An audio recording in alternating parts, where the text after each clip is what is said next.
Okay, we made it to the end of the interview. My mom was already like, "We're done?" I was like, "No, no, no, no."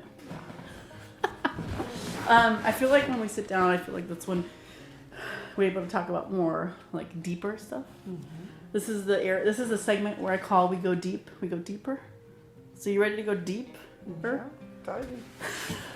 She's used to it because I feel like for as long as I've could remember, I think we've always had like really deep conversations. No, like Oh yeah. I'm very analytical, and you're just Yeah. your game. You're always open to having the conversations. So Absolutely. I thought it would be great to open it up with, I think one of the biggest parts of my upbringing and a big component of how our relationship has evolved, and where we, because I love my mom, but like any relationship, there's ups and downs and there's disagreements about stuff. Mm. So I do want to talk about the LGBTQ, the gay stuff. So I came out, I think my mom was one of the first people that I came out to. I was 18. I was in college, freshman year. I was not doing well. I did not, for many obvious reasons, I didn't know how to navigate this because it was something that really surprised me. And we didn't really grow up with the notion that, being gay was going to be even a life, worth living, a life that we could live just like everyone else. I just didn't grow up seeing anybody like me live happily. So my mom, you were the first one that I told. So let's start there. And we can be honest, because listen, like, I think that's the number one thing is that, like, it's been an evolution, and there was patience, I think, from both ends to get to this point where I got married and you were there and it was supportive, but it wasn't always that case. And I think it's important to be honest about like what that looked like. So right. When I first came out to you, like, what were your thoughts? I was shocked. Because I never see any signs of it. So when she started college, I saw that she was very depressed. And as a mom, we noticed, she come from college and she would go to bed to sleep. And I used to go to her room, what's going on? And finally she says, I'm confused about my sexuality. I feel that somebody punched my stomach. But I said, okay, let's talk about it, and, I don't remember that. That's so interesting. Yeah, you told me that, yeah. Oh, wow. So after that, you started, it's crazy. To get with some groups in college. Yeah. And well, actually, it was actually just not necessarily a group, but in college, like, everyone starts to kind of come into their own, and it wasn't actually it was like a freshman group. It wasn't even like a gay group. It was just like they just all happened to be gay, and so it was just in my face, and I just couldn't ignore it. Right. Right. I wanted to deny it and avoid it, and and all this stuff. So I like most of my college career, I was I was just confused, and I was even though there were like places or people I could go to, I just was so afraid to confront it. Yeah.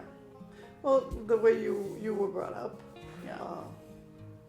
we're Catholic, practice the Catholic religion, and so that was something we didn't expect.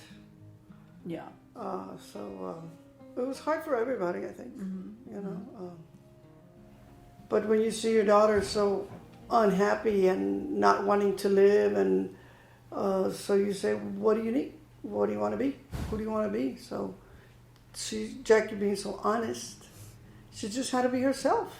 And Roberto and I, whatever makes you happy, we accept you, Yeah, it's interesting, a lot of people think like that if you don't come out to your family or people because it depends, right? Some situations you're just afraid to, yourself, you yourself, you're afraid to accept it because you don't, what does that mean for you, right? And I think looking back, the only thing that I wish I had, but that's why I feel like what I'm doing now is I wanted to kind of break the generational chain of like, I don't want anyone else to go through what I went through, what you described being in college, the feeling that way. Like, I don't want the people in our family nieces and nephews and beyond to feel like there's not a chance for them, that the world doesn't have to shake the way that mine did.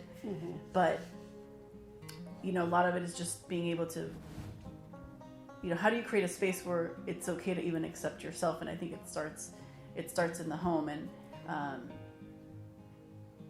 for us, it was new for everybody. Mm-hmm. But I think looking back, I do say, and I've told you before, that it would have been nice for my family to be like, okay, like, you're out. We don't understand it. It's new for us, mm-hmm.